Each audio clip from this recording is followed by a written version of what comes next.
Good day and welcome to this pre-recorded program on bariatric surgery or gastric bypass surgery as it's sometimes called.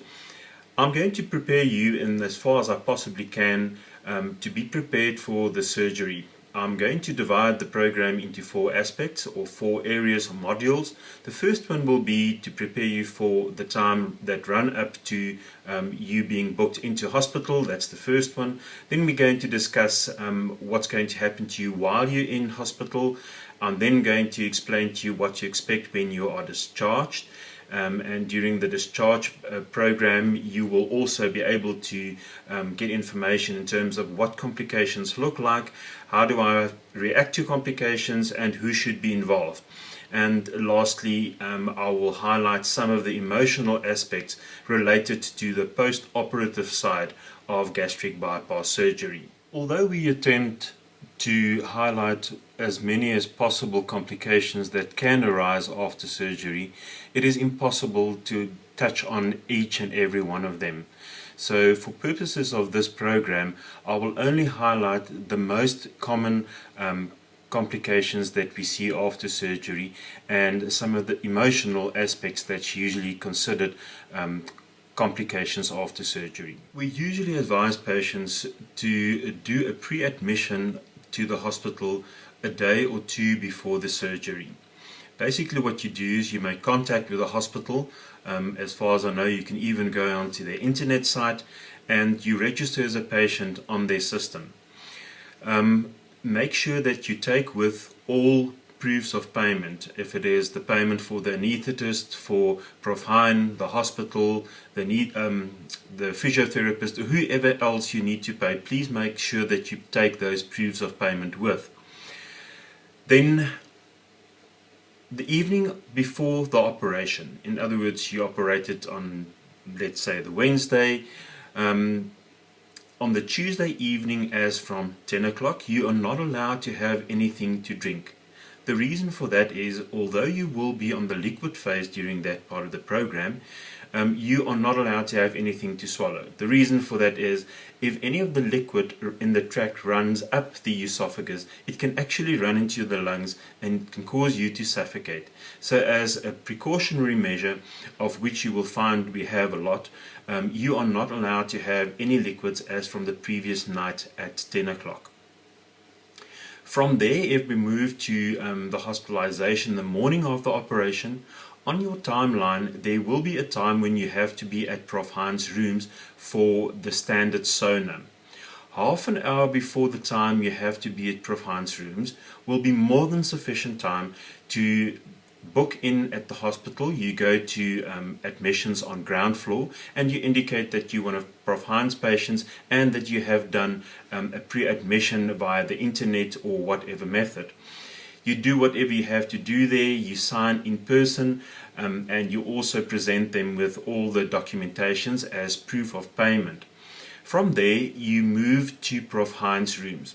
In other words, half an hour before you have to be at Prof. Hein's rooms to book in at the hospital will give you more than enough time to be at Prof. Hein's rooms in time. When you report at Prof. Hein's rooms, they will send you to his rooms to do a standard sauna. It is standard protocol for all Prof. Hein's patients to go through a sauna. That is considered the checks and balances before surgery. After that, you will be asked to move to Ward 1E. That will also be the ward where you will be hosted for the duration of your stay in hospital. When you arrive at Ward 1E, you clearly indicate who you are and that you're one of Prof. Hein's patients. They will then take you to your room and they will issue you with a brown box. In this brown box, you'll find all the goodies that is needed to assist you with or to be used during the process of your stay in hospital. Once you are admitted to Ward 1E, you can expect the following. First of all, if you take any chronic medication, please make sure that you report any chronic medication to the system. You must remember that as from the previous night at 10 o'clock, you were not allowed to have anything to drink.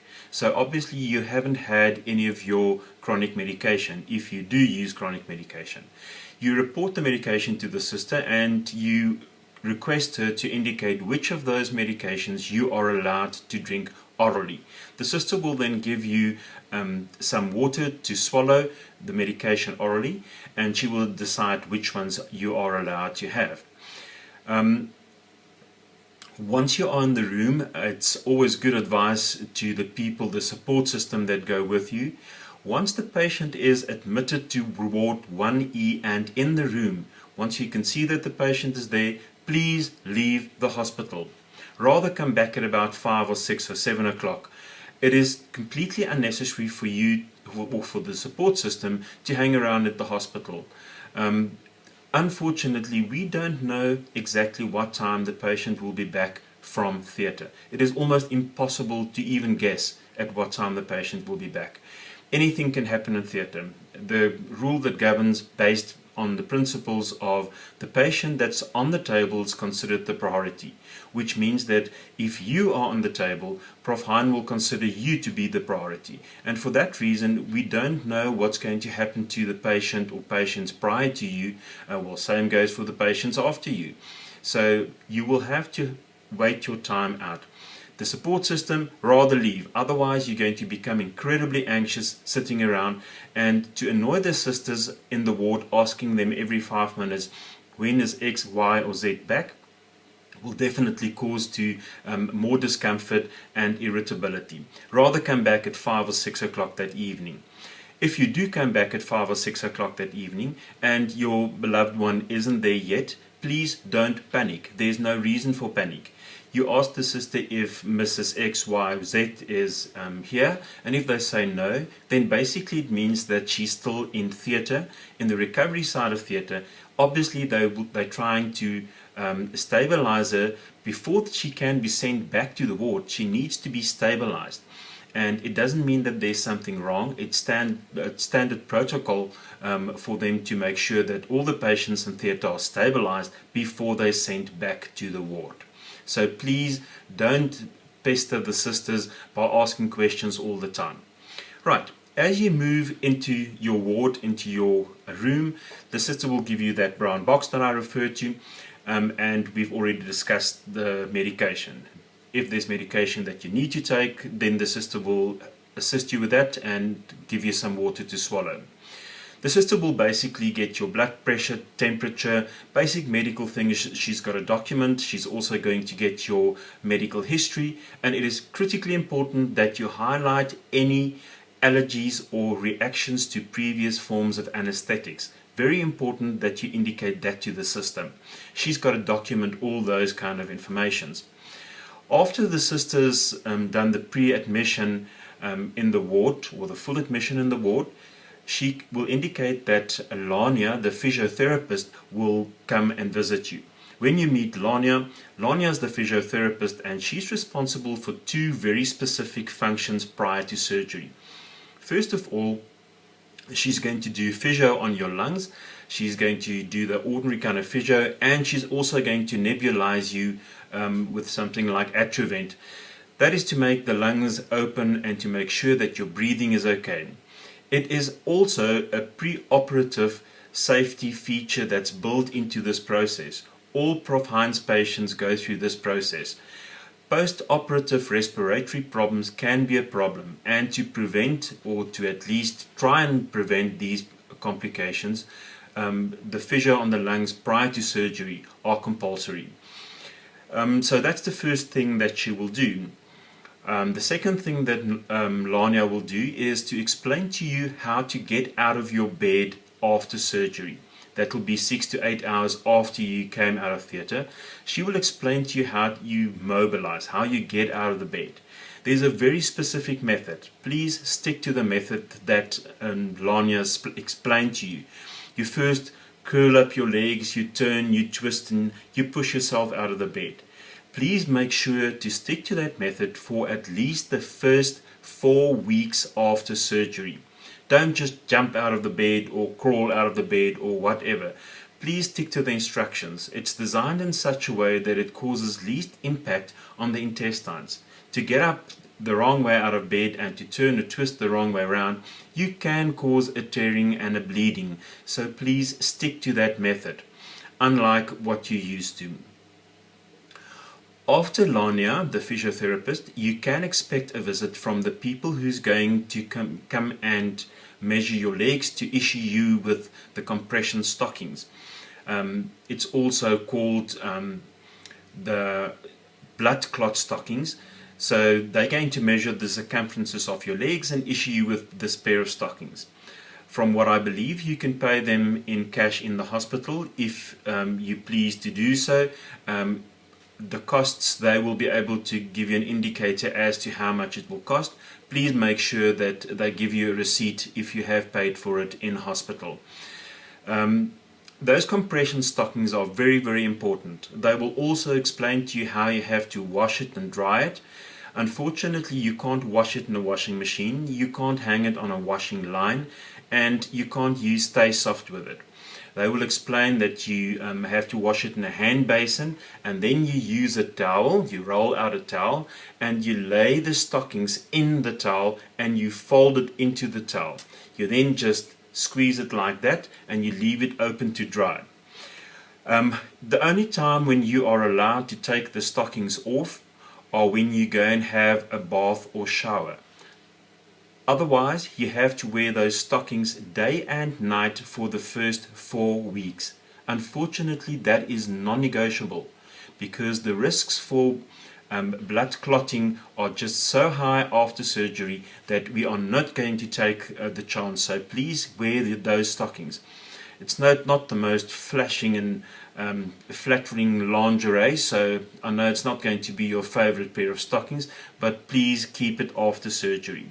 If after surgery, meaning after month 4, you travel long distances or travel internationally, please wear your stockings.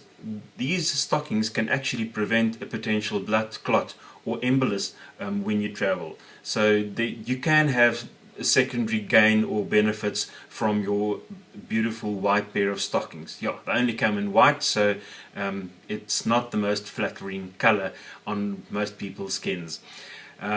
Wear your stockings whenever you fly or travel long distances. It can prevent a potential blood clot or an embolus. After the stockings were fitted, then the sister will start with the procedures of getting dressed in your theatre wear. What she will basically do is she will give you your theatre wear. You have to be dressed. The gown is closed at the front and the ties at the back, not the other way around. And what looks like some other hood, that's basically your new underwear. So don't get too excited about it. It's highly disposable in any way. So make sure that you cover it at the front, it ties at the back, and the underwear not on the head, please. We don't put anything on the head. People sometimes ask if they have to shave any body hair. Please don't. It's not needed. You're not going for a gynae procedure. Right, then the sister is, when you're back in your bed with your theatre wear on, the sister is going to put a drip up on your right arm. It will be your right arm because in theatre the anaesthetist stands on your right hand side and it's easier for him to have access from that side. So if from experience you know that they usually battle to get a drip up, it's important to indicate to the sister that they usually battle to get a drip up. And then the sister can make a decision as to whether she's going to put the drip up self or ask the anaesthetist. But they will have to put a drip up because by that time you will become dehydrated. The sister will put the drip up on your right arm to make sure that you have enough fluids in your system, and prophylactically they will also administer antibiotics via the drip. That is standard protocol. So if the sister battles to get the drip up, she will ask the anaesthetist to assist her with that. Right, then after they've put the drip up, you can expect that the sister will then administer a small dosage of a calming medication. The reason for that is to make sure that you are as calm and content prior to surgery. We find that people who are calm and content before surgery tend to wake up more relaxed and more calm.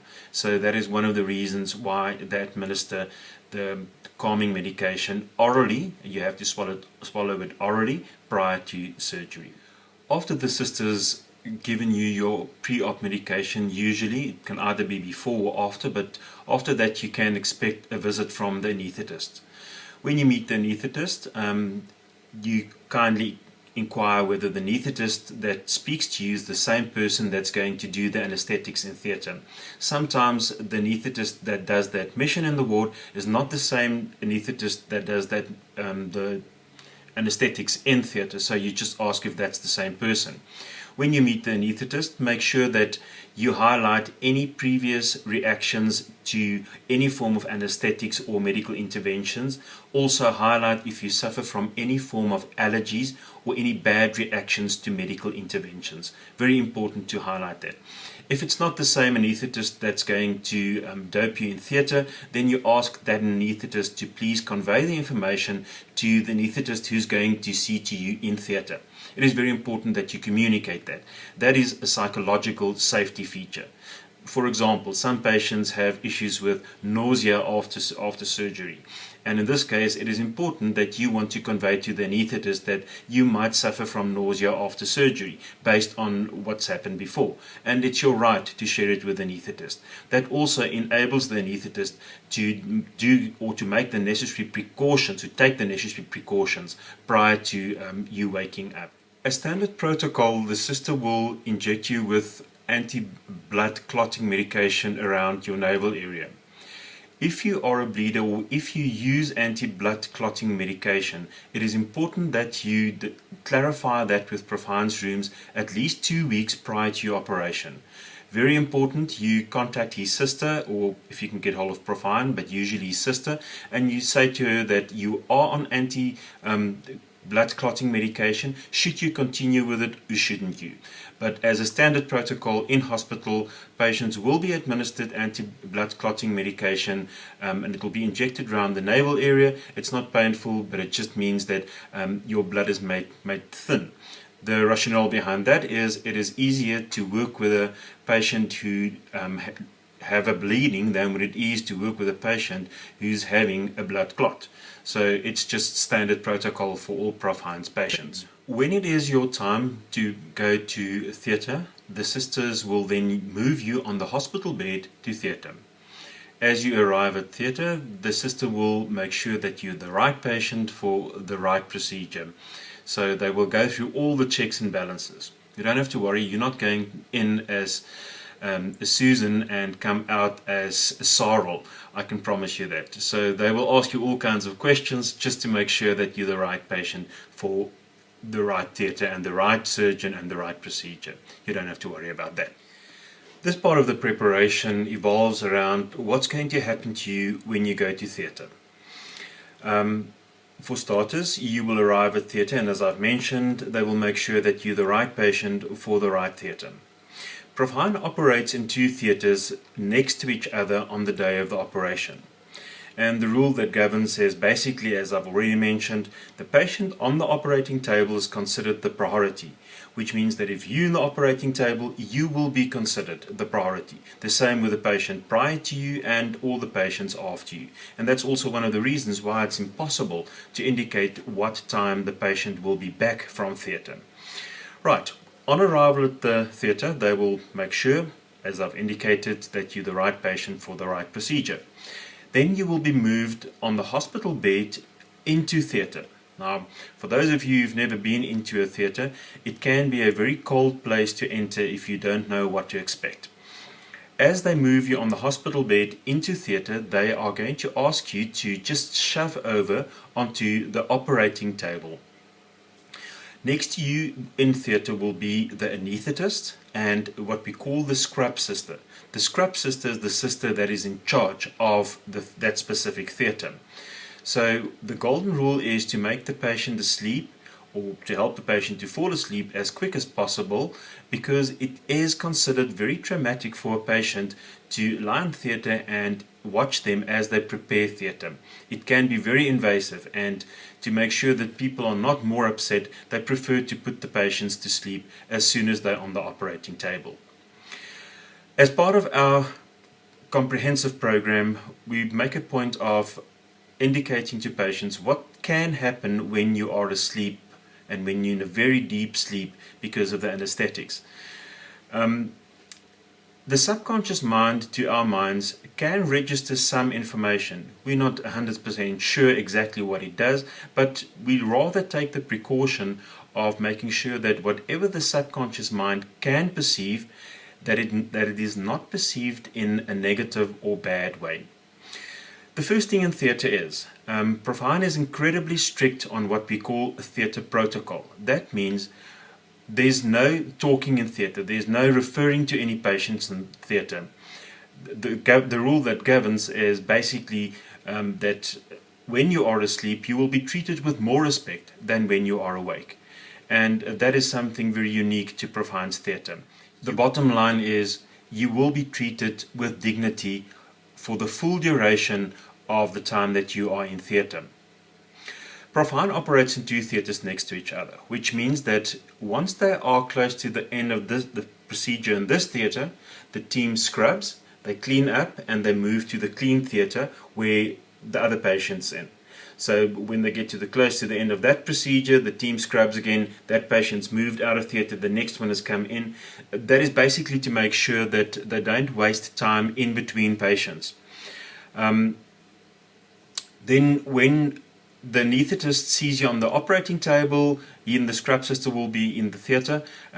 You can expect the theatre to be very cold and fairly empty. You might see a dim light. What the anaesthetist is going to do is, once you're on the operating table, the anaesthetist is going to inject you with the anesthetics. That's the medication that helps you to sleep.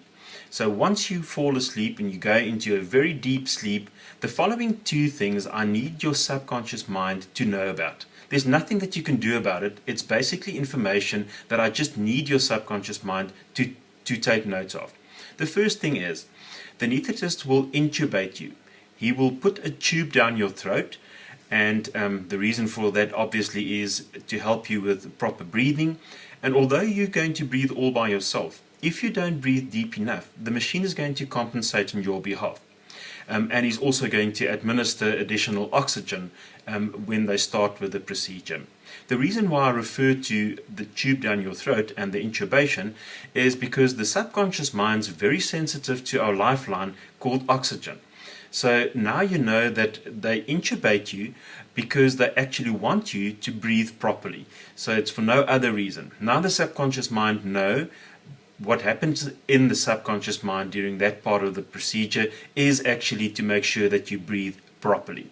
The second thing that is important to highlight, even before the team enters theatre, when you are asleep already, the sister will then insert a catheter. I know that a catheter sounds like a terrible thing, but unfortunately in this process, the catheter plays a very, very important role in the whole process. The sister will insert the catheter when you are asleep so that it is non-invasive. The reason for the catheter. In the catheter, they can see to what extent you are dehydrated, in other words, how much urine you've passed. Right after surgery, it's very difficult to pass urine because the gas they pump into the intestines can push onto a part of the bladder that can make it difficult for the bladder to open up. And you can imagine if there's a buildup of urine, the kidneys definitely can take some strain and it can cause damage to the kidneys. So for comfort's sake as well, the catheter's in there so that you can just pass urine. And they obviously can see if there's any blood in the urine, which will be picked up. So the catheter is there for a very, very important reason. I will come to when the catheter comes out later. These two aspects very important to the subconscious mind. The brain is very sensitive to our genitalia, and that is why I refer to the catheter. Now the subconscious mind knows that it is not something uncommon and it is expected. And unfortunately, it doesn't matter how nice you ask, you won't be able to go without it. It is a standard protocol for all Prof. Hein's patients to have a catheter inserted. Right. During the procedure, there's absolutely nothing odd that's going to happen. He will make 5 or 6 small incisions. They are about 10 to 15 millimeters in size, and he will use those incisions to insert the arms of the laparoscope. It is not considered a complicated bloody procedure. Laparoscopic surgery means that most of the trauma happens in the inside and you can't see it from the outside. Obviously, it's less invasive and the recovery after surgery is just so much quicker as to open surgery. On that topic, if Professor Hein needs to move from laparoscopic surgery to open surgery, if it's an emergency, they will obviously just go ahead and do it. Otherwise, he will clarify it with you in time. You will be prepared in terms of you will or might have open surgery, which is considered more invasive. But it's very unlikely that in theatre you have to move to open surgery unless it is a medical emergency. Then close to the end of the procedure, you will be moved out of theatre, and then the anaesthetist will extubate you. The pipe will come out and you will breathe on your own. When you are in the recovery side of theatre, there will be a sister next to your bed, as well as the anaesthetist will be around there as well. Now I'm going to tell you what you can expect. Unfortunately, during that point in time, the brain is still very confused and most patients have memory lapses or amnesia, memory problems during that period after surgery. The anesthetics they use can cause memory lapses and for people to have all kinds of weird sensations and thoughts. That's why we always tongue-in-the-cheek laugh by saying that there's usually 4 personalities that wake up from anesthetics. It's either the mad, the sad, the angry, or all of the above.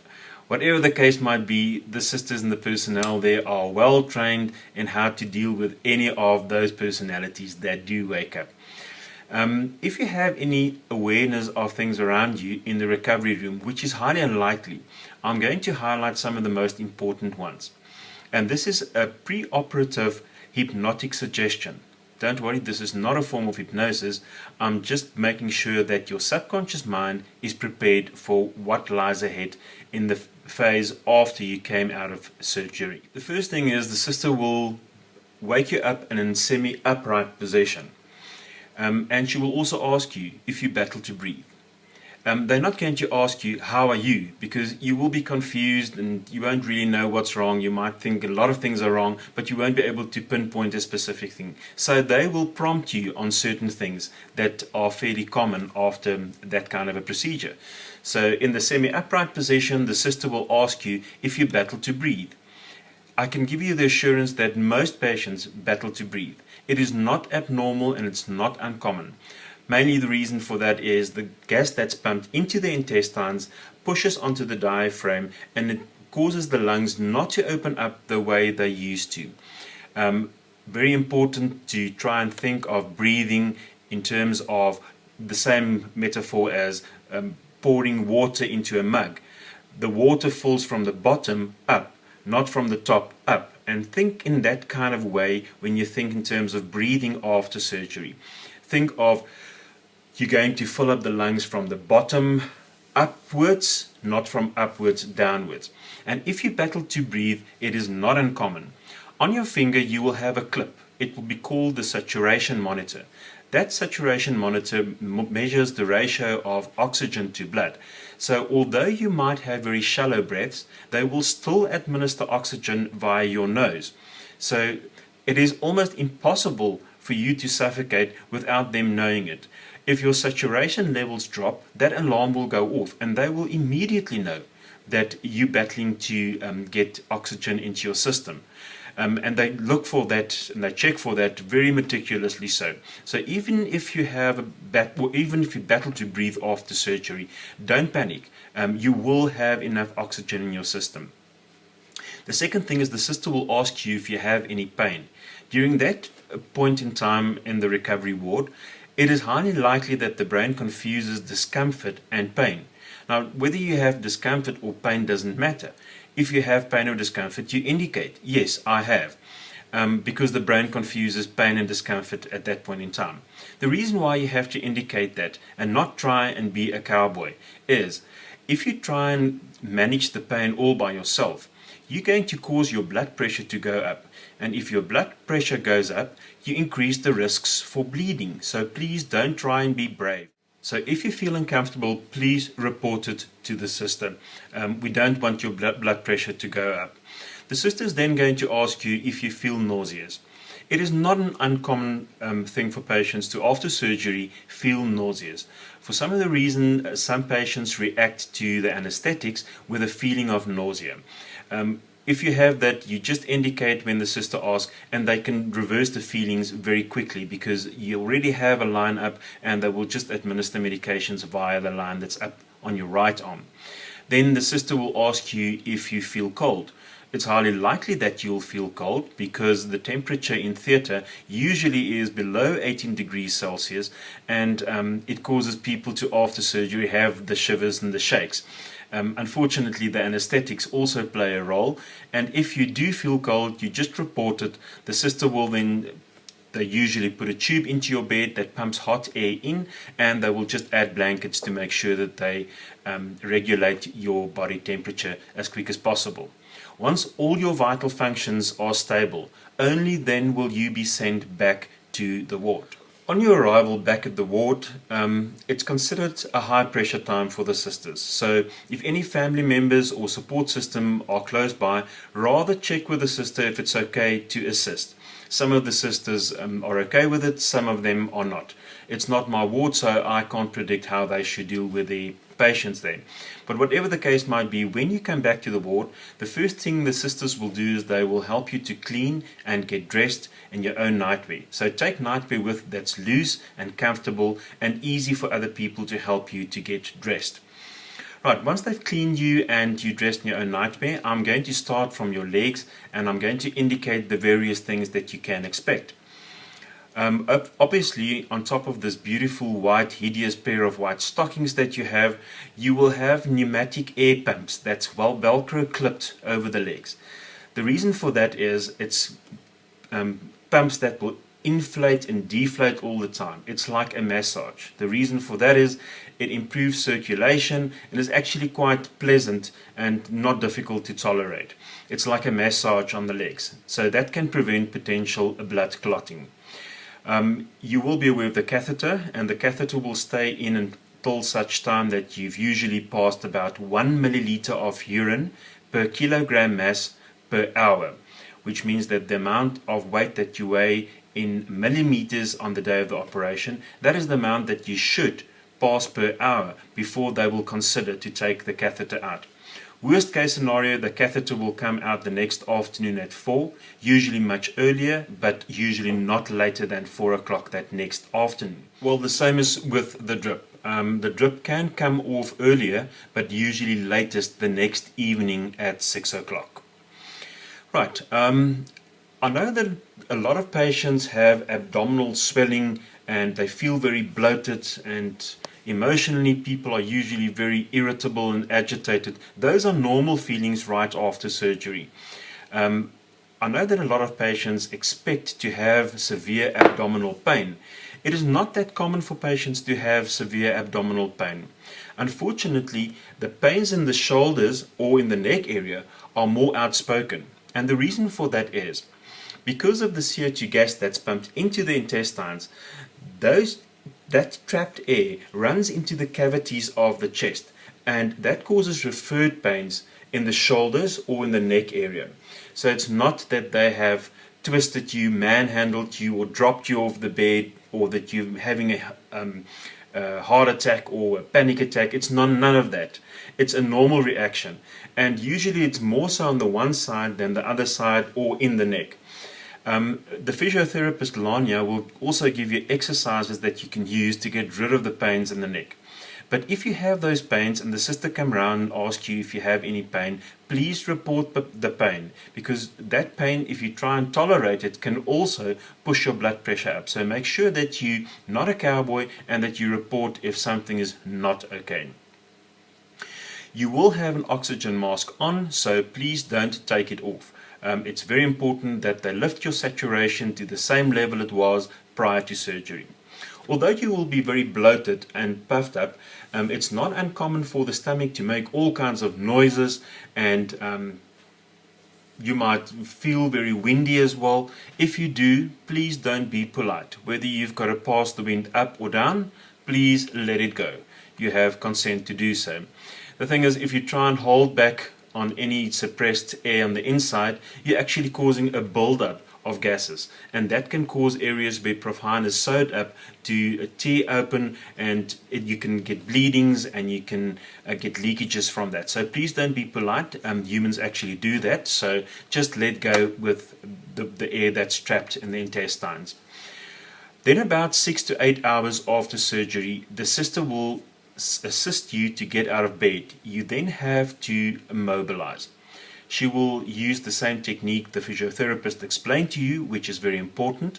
And remember that technique you have to use for the first 4 weeks after surgery. So she will help you to sit up straight in the bed. It is very common for patients after surgery, when they get up for the first time, to feel lightheaded and dizzy. It's a normal reaction. There's all kinds of chemicals in your system. You just went through major trauma in the intestine, so it's understandably so that you will feel a bit dizzy. So they will help you to just sit up straight in the bed, and once you feel okay, they will gradually help you to get out according to the method that Lanya explained to you, and then they will assist you to walk. Very important, after the first time that you have walked, please, the next time you walk, because they're going to ask you to get out of bed and walk fairly frequently after then, if you don't feel comfortable to walk all by yourself, it is critically important that you ask for their assistance. Please don't be brave. If you get out of bed and you fall, you can rupture, you can bleed, you can develop a head injury, you can injure someone else. So please make sure that you ask the sisters for their assistance. That is exactly why they are there. So ask them to assist you to get out of bed and support you when you are walking. They will every now and then chase you out of bed. Mainly 3 reasons why they do that. The first one is, as you start walking, the body absorbs the trapped air, which means that you alleviate some of the pains in the neck and the shoulder area. Secondly, as you start walking around, you stimulate the kidneys, which means that the catheter can come out sooner. And by walking around, the basic stimulation of your blood flow means that we limit the risk of blood clotting. So there's 3 good reasons why you should get out of bed and start walking. After surgery, Prof. Hein will come and visit you the night after your surgery. He will check on you to make sure that everything is fine and right, and he's happy with what he sees there. Then he will see you the next morning very early again. During the night, if there's any problems, if you feel nauseous, if you have pain, if you have diarrhea, which is fairly uncommon, or whatever condition you have, or anything that you feel uncomfortable with, you ask for the assistance of the sisters. They are very, very well trained in knowing how to deal with potential complications or conditions right after surgery.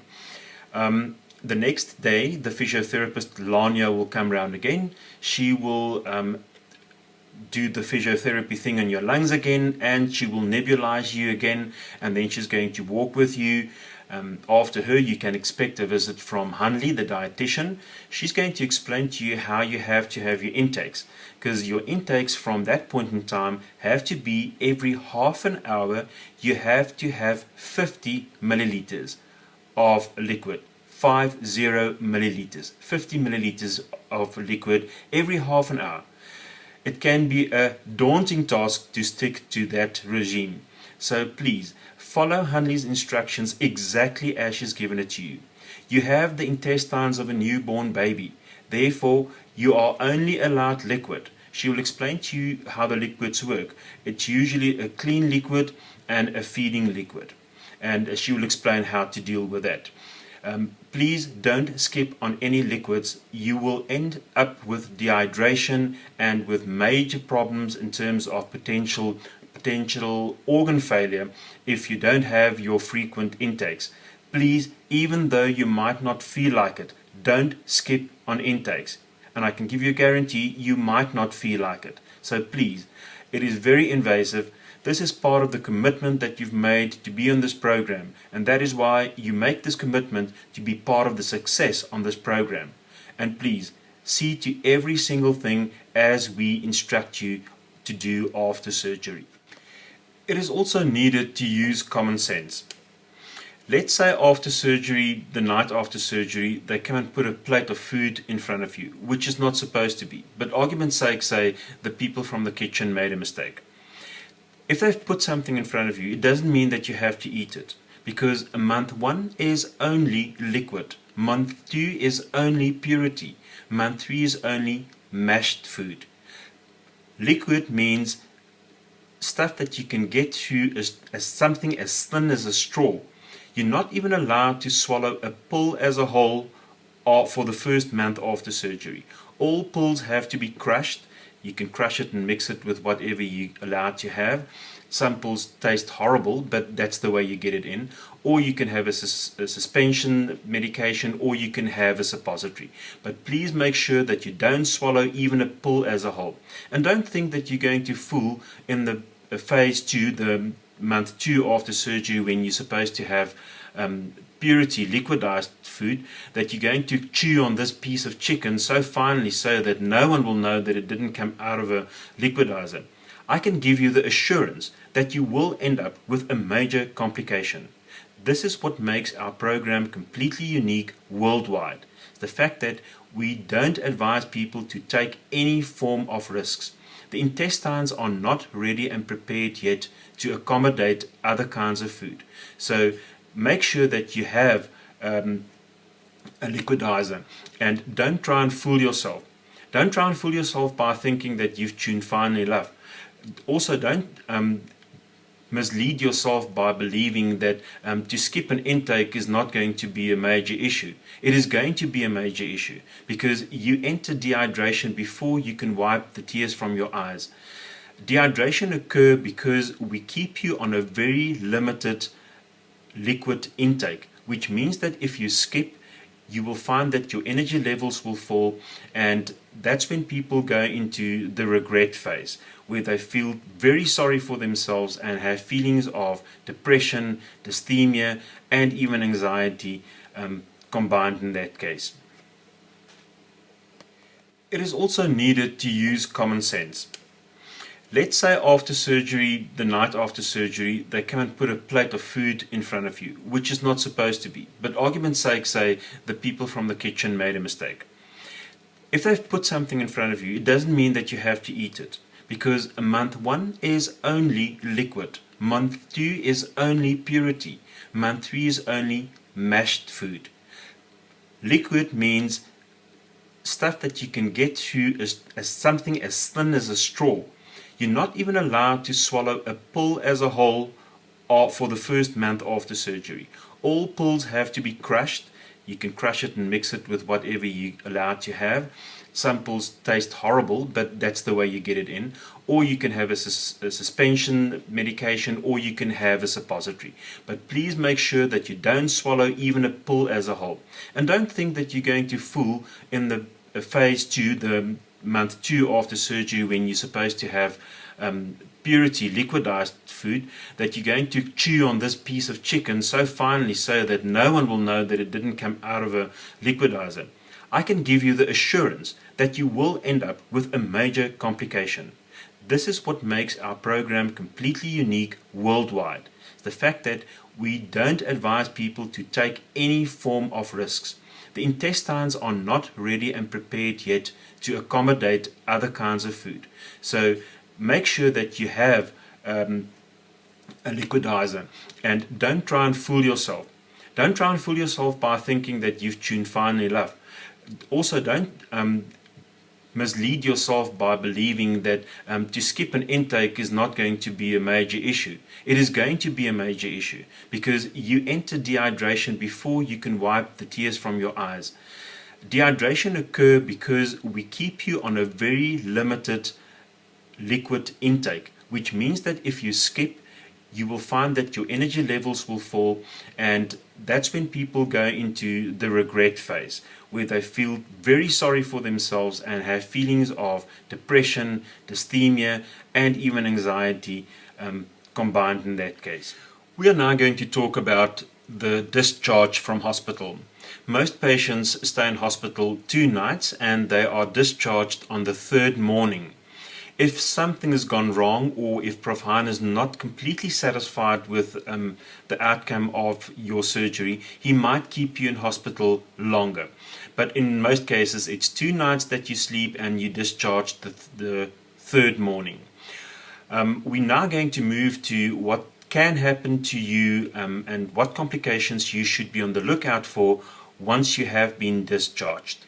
Before you are discharged from hospital, the hospital will issue you with the necessary medications and plasters to make sure that where they've made the incisions, that you can clean that in a very sterile environment. Always make sure that it is a very sterile environment. You can't afford to get any infections in the areas where the clips are in. The hospital will, as a standard package, give you Voltaren suppositories, and in most cases they give Tromacet as the pain medication, which must be crushed. Please completely stay away from any over-the-counter headache powders. Those are toxic in terms of post-bariatric surgery, and please don't take anything like Voltaren orally. The suppositories are fine, but not orally. And please make sure that you try and stay away from medication that contains codeine. Codeine adds to constipation, and constipation very often is a known side effect after this procedure. So use the medication that you are prescribed, and if there's anything else that you need to use, please make sure that you've clear and clarified that with Prof. Hein or his sister in terms of the use of it.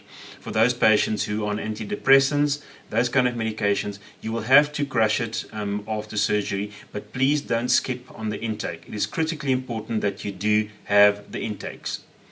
We're now going to move to the phase when you are discharged and what you can expect at home, and what complications can be indicative of potential complications that we need to focus on. We are now going to talk about some basic information that is important during the phase once you have been discharged from hospital. First thing, you need to be in the area of the hospital for the first 7 days after you have been discharged from Unitas. Close to the area means that worst case scenario, you need to be able to get to the hospital within an hour. You in any way not allowed to drive a vehicle within the first 7 days, and it's highly advisable not to take on long journeys within the first 2 weeks after you've been discharged. So please be wise and make sure that you use common sense when it comes to it. If you need us to indicate places that are close by that where you can stay, please make contact with my office, and we will gladly issue you with the names and the numbers of places close to Unitas. Now you're at home. First thing, it is important to make sure that someone is available to take you to hospital on very short notice within the first 7 days after you have been discharged. The room where you'll be sleeping, make sure that it's comfortable, well ventilated, and close to a toilet. Also use pillows at the back of your back to put you in a position where you kind of sleep semi-upright. It usually is more comfortable.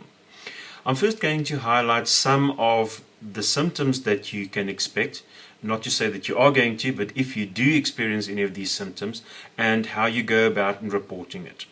The first one is, if you develop abdominal pain, and if the abdominal pain presents itself for a period longer than 15 minutes, and it increases in intensity over this period, then it means something could be wrong. And there can be so many things wrong. Just keep in mind that people can bleed, so a little point bleeder where Prof. Heinz worked, where he's cut and cauterized and stapled the pouch. Some of those point bleeders can start bleeding, and it's not possible to know if it's going to or not, but if it does, you also have to trust your gut feel in terms of your body. If you feel that something is not right, and you feel very tired, and you feel that, or if you see that there's any blood coming out either in your stool or in your urine, then you know something is not right. Also, if you notice all of a sudden abdominal swelling and you feel like you're losing blood, that's a reason for you to indicate. The pain abdominally, if it lasts for longer than 15 minutes and it increases, could also be that dry blood clogged the intestines. In other words, the new liquids that you have can't go through properly, so it causes a clogging. Or the intestines could have twisted and cause a full or a partial obstruction. Usually that presents with a throbbing pain sensation. If you have that, then that is reason for complaint and something that you have to report via the channels that I'll discuss just now. Also make sure that you have one of those electronic thermometers at home. If you have a tear or if you have a leakage, if foreign stuff ends up in the bigger intestines, it will usually present with a form of a fever, a temperature. So you need to be able to take your temperature in such a case. Emotionally, people are usually very tired initially, and the tiredness, apart from the physical tiredness, have an overspill effect on the emotional tiredness. That is why it's not uncommon for people to have what we refer to as going into the regret phase. The regret phase means that people will say to themselves, I should never have done this, I feel 10 times worse. That is a very, very normal phase. It's only because your nutritional values are lower, there were major trauma in the intestines, and the side effect of the anesthetics can play a major and very important role in how you feel emotionally after surgery. So if you have those feelings and you say to yourself, I regret this and I'm dead tired, then just keep in mind it's not that uncommon. Make sure that you have your intakes exactly as indicated, because usually if people don't have the regular intakes, I know that people don't feel like having the intakes, but if they don't have it regularly, they usually present with an outspoken feeling of regret. If the regret phase lasts a couple of minutes, couple of hours, couple of days, then it would be considered normal. And you have to tell yourself, if I have this, this is normal. If it carries on continuously for longer than 7 days, then it's obviously something that you have to report to me. Because then it might not be just a regret phase, there might be other components involved as well. So that's why it's critically important that you do take your medication as prescribed by your medical practitioner. Unfortunately, in this case, crushed or in a suspension or in a suppository. Don't skip on your mood medication if you are on any mood medication. Once you notice any of these conditions, let's say the pain that continues for longer than 15 minutes, as an example, you immediately, if it's during office hours, you phone Prof. Hein's rooms and you ask to speak to his sister in charge. If you, for whatever other reason, you can't get hold of Prof. Hein's sister, then you always phone Ward 1E, Unitas's number, Ward 1E. There will always be a sister there, 24/7, even if it's over a weekend, middle of the night, middle of the morning. And then you speak to the sister. Very important that you keep a little notepad next to your phone. Make sure that when you phone, you indicate the date, the time that you phoned, the sister that you spoke to, what you asked, what the sister told you, and you react on that. The sisters are very, very well trained and acquainted with Prof. Hein's protocols for if you present with any form of a possible complication. And if they're uncertain or if they think it might be more serious, they will ask you to come in to hospital. That is why you have to be close by to the hospital at least within the first 7 days after surgery on very short notice. Once the sister's given you feedback, if it doesn't work or if the symptoms persist, you phone again. If the sister, for example, tells you that she will come back to you, if you don't get feedback from her within half an hour, you phone again and you ask to speak to that specific sister. For whatever reason, if you're not comfortable with the information that you got from the sister, then the last resort is to send a message to Prof. Hein's pager number. Prof. Hein's pager number as it appears on the screen now.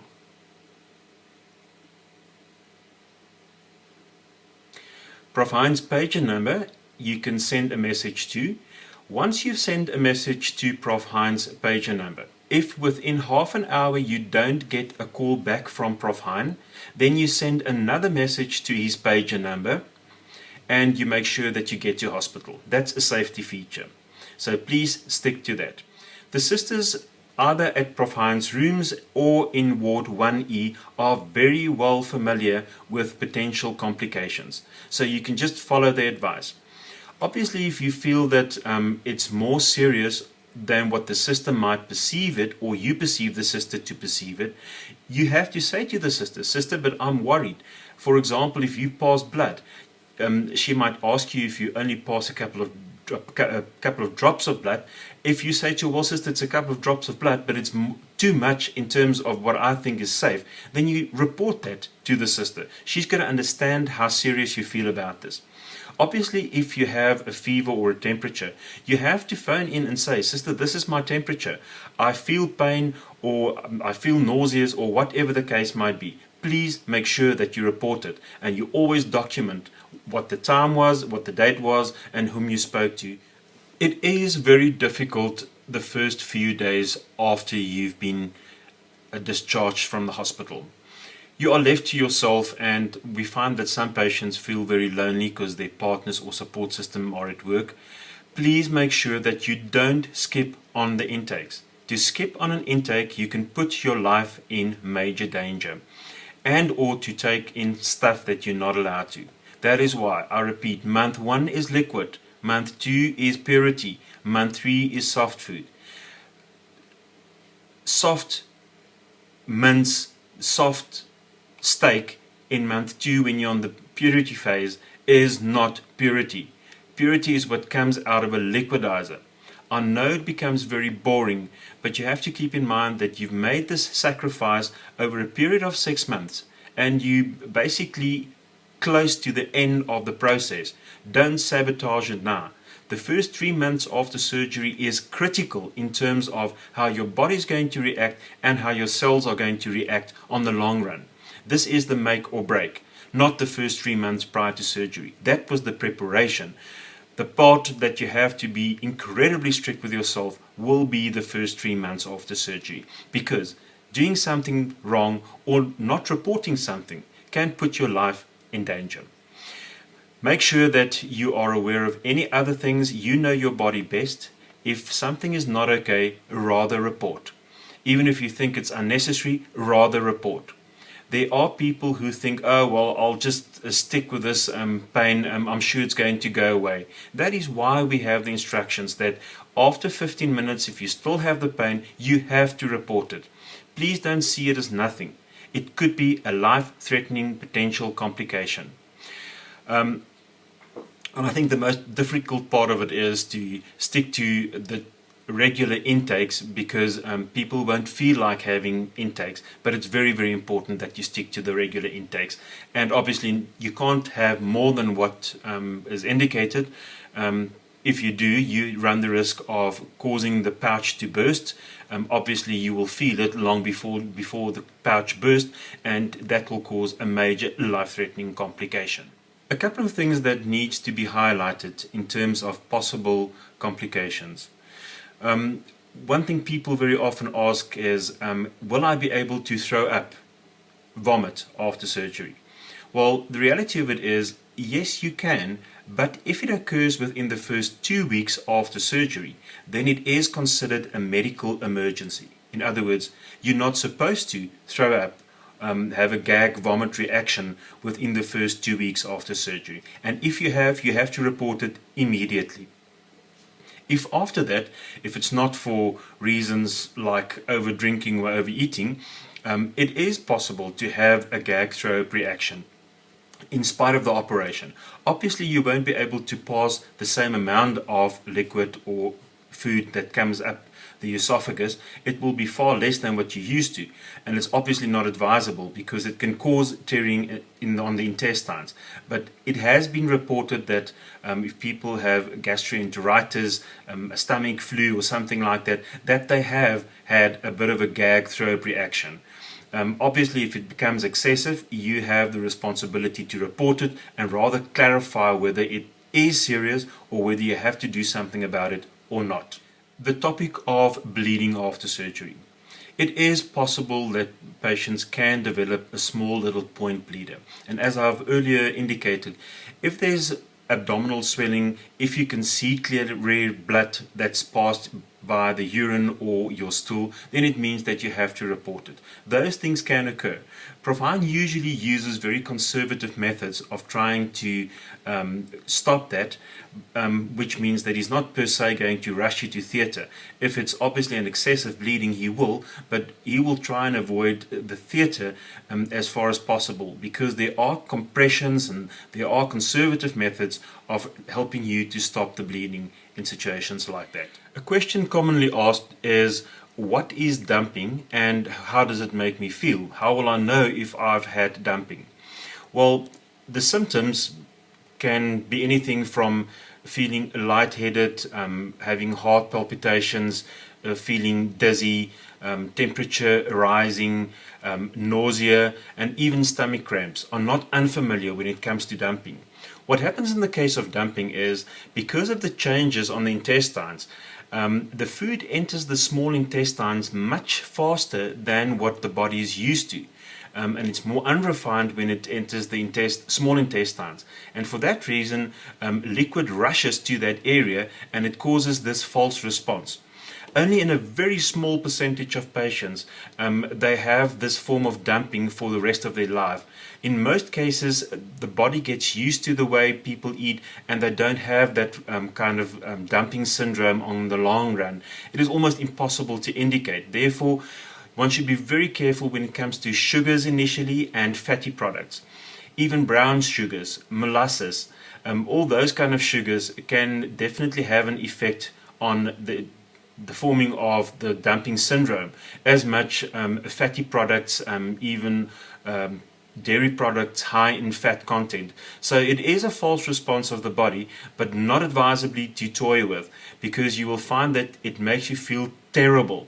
People will complain and say it's very much like I've had something similar to an anxiety attack and I felt just terrible.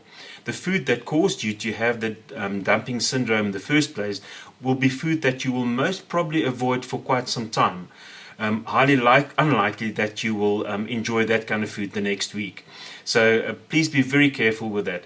Usually people who have dumping have done something wrong, or they've diverted from the instructions that Hanley has given them on what food sources can cause dumping. Some patients ask the question, what about hair loss after surgery? Well, it's impossible to predict that all patients are going to suffer from alopecia or hair loss after surgery, but it is known that some patients do have a bit of hair loss. Now, the way the hair loses the hair means that the follicle will recover itself within 8 months. And if you have hair loss, please don't panic. It will usually only be a small amount of hair loss and the hair will grow back. So it's not permanent in nature, but not all patients have this problem. A question on when should I need reconstructive or plastic surgery. It is highly advisable to only after 12, preferably 18 months after surgery, seek the help of a plastic and reconstructive surgeon. We do consider plastic and reconstructive surgery to be much more invasive than the procedure that you go for now, gastric bypass surgery. Therefore, it's very important to make sure that you select a surgeon that is skilled and qualified and familiar with post-bariatric patients in terms of, for example, abdominoplasties and stuff like that, also referred to the tummy tucks. If you're not sure as to where to go, you're more than welcome to make contact with us. I will gladly refer you to the people that I know that does these kind of work. And just keep in mind that plastic and reconstructive surgery are not for all. If you have medical complications, for example, overlapping skin causing skin areas to be inflamed, then surely I think it's needed to consider. But if it's not really needed, and if you don't feel very strong about the cosmetic side of it, rather try and live with it. Keeping in mind that in terms of reconstructive surgery, one scar is replaced by another, and I think it's very important.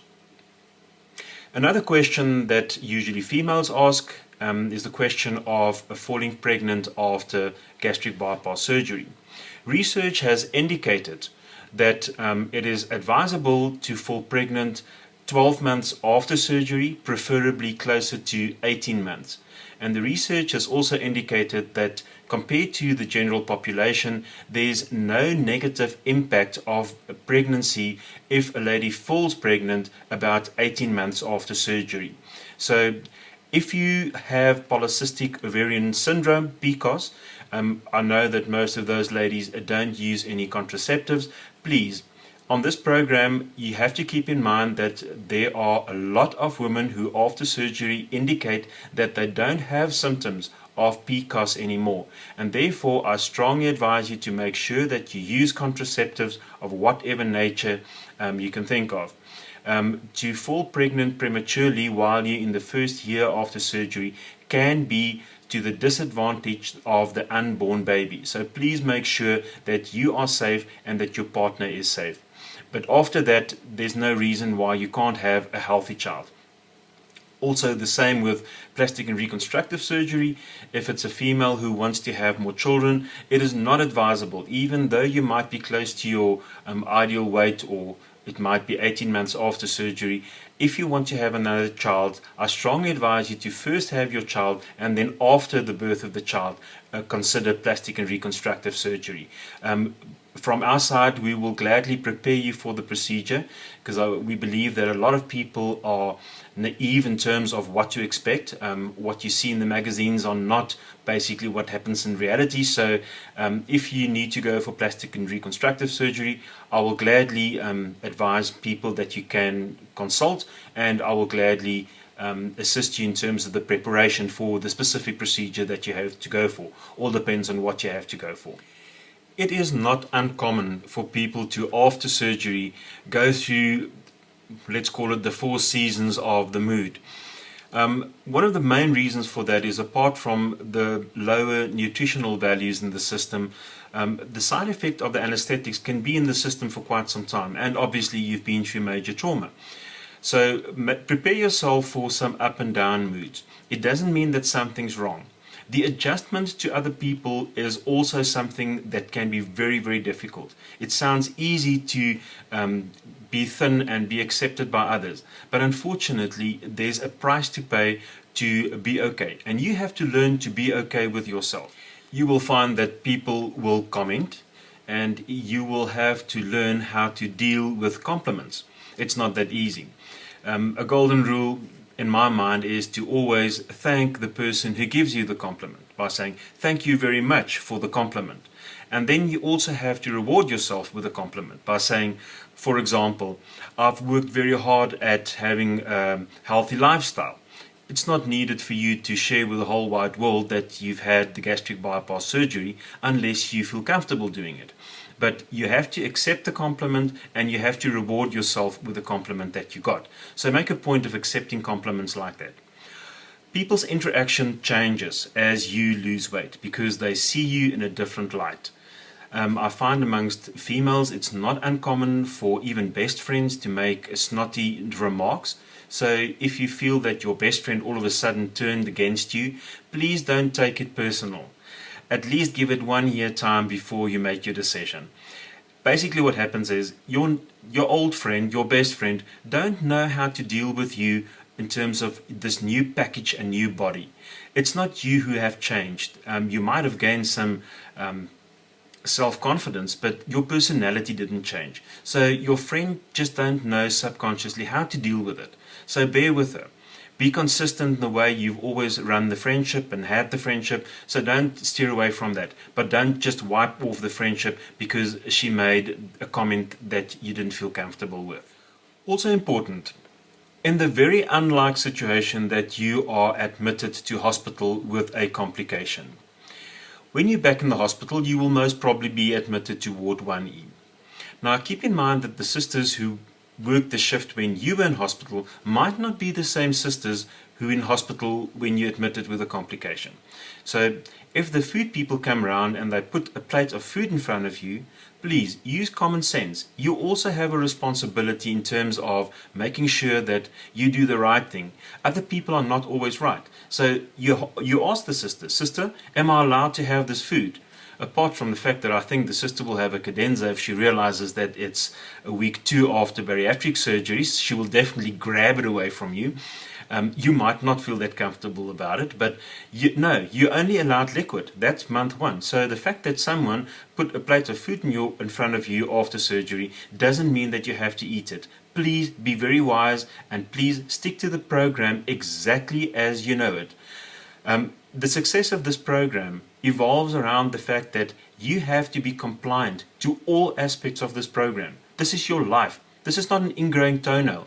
So please make sure that you stick to all the instructions exactly as you have it. And if you're not sure, rather ask one of us. That is why we're here. We're here to make sure that you go through a procedure like this as safe as we can possibly make it. Unlike popular belief, diarrhea is not the most known complication after surgery. Those people who do have diarrhea usually experience it for the period when they are still in hospital within the first 48 hours. But if it occurs at home, please make sure that you report it. What is more common after this kind of surgery is constipation. So if you feel abdominal pressure and you haven't had a stool by day 3 or 4 and you feel uncomfortable, then please report it as a possible complication. Medication will be suggested to you that can alleviate and relieve the constipation. That is something more known as to diarrhea. The question of exercise after surgery. It is very important to, when you're up to it, to start walking around. Obviously, if you don't feel safe on your feet, you ask for assistance for someone to walk with you, but to start walking around. It is not advisable to start with strenuous exercise until 2 months after surgery. And the same goes for very active sexual engagement. A question that most people feel very uncomfortable asking, but something quite important. Between weeks 6 and 8, you can consider to start with a sexual engagement. Please make sure that it's not of such a nature that you have to use intense abdominal muscles and you have to flex intensely. If you have to do that, then it means that you're not ready for it yet. A better sexual position is always the more passive sexual position. After 2 months, it's more advisable to then start experimenting, but preferably not with very wild stunts during that point in time. After month 2, physical exercises, very good, and we prefer to focus on cardiovascular exercise instead of weight exercises. Most people have an anticipation that after surgery they will lose weight like that, straight down. That is not a very realistic view. What is more realistic is that if people stick to the program, and keep in mind that you can't fool a person more than what you can fool yourself. But if you stick to the program exactly as instructed, it is not uncommon to lose weight, to have a plateau, to lose weight, and to have a plateau. And these plateaus can last for quite some time, sometimes even weeks, as long as you know that you do the right thing. If you do the right thing, the body then starts distributing the adipose cells that it's getting rid of in the body, and that's when you have a dump of the fat cells during the phase when you have a rapid weight loss. So the body goes into a bit of a shock phase, so don't have unrealistic expectations. And please, don't cheat on the program the first 3 months after surgery. You have to be able to live with your conscience. And if you're sure that you can live with it and that you haven't overstepped any of the boundaries, then great, then you do the right thing. It is very important that you do have a follow-up with me within the period of week 2 to 6 after surgery. So make sure that you have your appointment booked at my offices between week 2 and 6. We will only have one follow-up appointment. During that session, I will give you the secrets that I've started with, the 5 secrets. I'll share with you secrets 3, 4, and 5, and it comes into play then, and it's very important to understand and know about them then. And I'll also check to make sure that you're on the right path. And this is an open channel. In other words, if you have a problem, feel free to make contact with me. Send me an email or whatever the case might be. Well, we come to the end of this program now, and the last things I need to request. I need to request the patient or the support system to give me feedback. Unfortunately, the system is not designed to give automatic feedback to me. So I need the following SMSs to my cell phone number as you see it on the screen right now, and as you will find on my letterhead. 082 416 1324, South Africa. The first SMS I need from you will be the SMS the night before your surgery. The night before your surgery, before 10 o'clock, please send an SMS to my cell phone number and indicate if it's all systems go for the next day's surgery. Always make sure that on all SMSs you put your first name and your surname so that I know exactly where it comes from. So that's the first SMS. The second SMS is once you are admitted to the hospital and you are in Ward 1E, to let me know that you are admitted to Ward 1E, where you will be hosted. The third SMS can either come from yourself or from your support system, so make sure that your support system also have my cell phone number, to send me a message after surgery to give me an indication as to how it went, how you feel, to give feedback in other words. That's the third SMS. The fourth SMS is once you are discharged, to make sure that you send that SMS indicating that you are now being discharged. Make very sure that on the fourth SMS you clearly indicate the physical address where you will be staying in the area after surgery. It must be of such a nature that I can find that SMS on a GPS. In other words, don't just give me a street name and a number. Give me a street name, number, flat number, town number, townhouse number, extension, whatever the case might be. I need to be able to find that. I know tongue in the cheek people think it's because I'm going to send them flowers, but the reality of that is it's actually to know where to send an ambulance if there's a major crisis. So please make sure that I know where you are. And then the fifth one is when you leave that area or the address close to the hospital to, for example, your address in Polokwane, clearly indicate that you are leaving your this address in Pretoria and you go back to home, and this is the physical address there. Please make sure that I'm informed of that.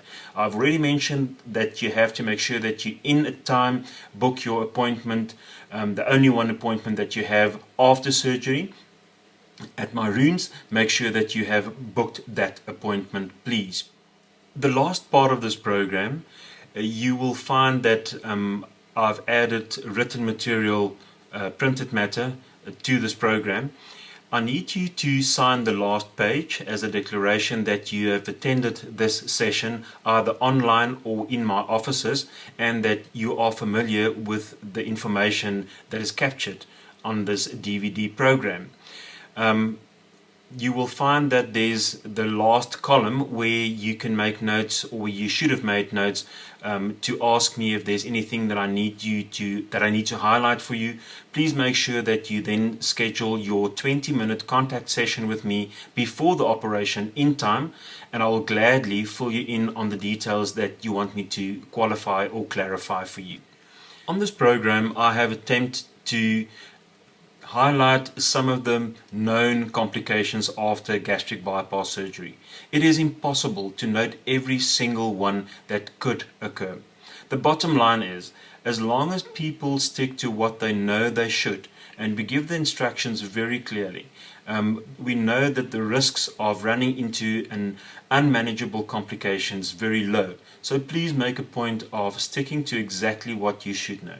And if you're not sure, please make contact with Hanli, the dietitian, Prof. Hein's sister, or myself. I don't mind if you send me emails to highlight certain things. If it's too complicated to just type back a message to you, I will most probably arrange a Skype session with you to give you feedback on the questions that you've asked.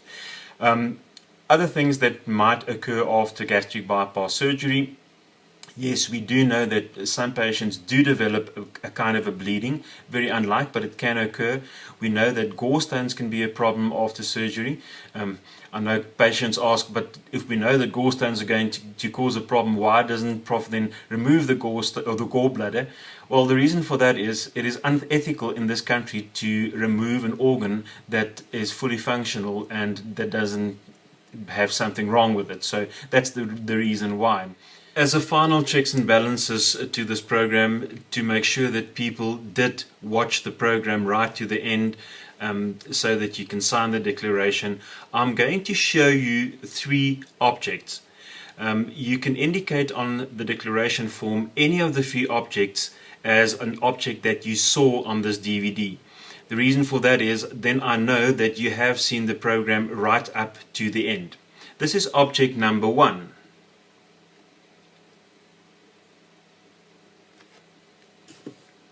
This is object number 2.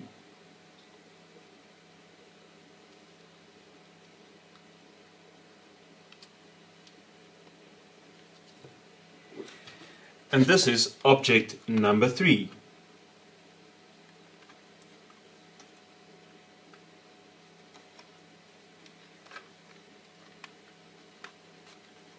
I can even switch it on. Thank you. Thank you for watching this program. If you have any questions, please feel free to send me an email message to my email address as it appears on the screen and on my letterhead. I wish you all the best with this operation. We are continuously trying to improve the quality of the service that we render to make sure that we have healthy patients coming out at the end of the process. So if there's anything that you need to highlight, or any criticism or positive feedback or negative feedback can be welcome as well, please make contact with me and share it with me. Obviously it will be treated as highly confidential, but you're more than welcome to inform me of anything that you feel we could have done differently. Thank you very much, and may you have a safe journey, and may you have enjoyed the journey so far on this program.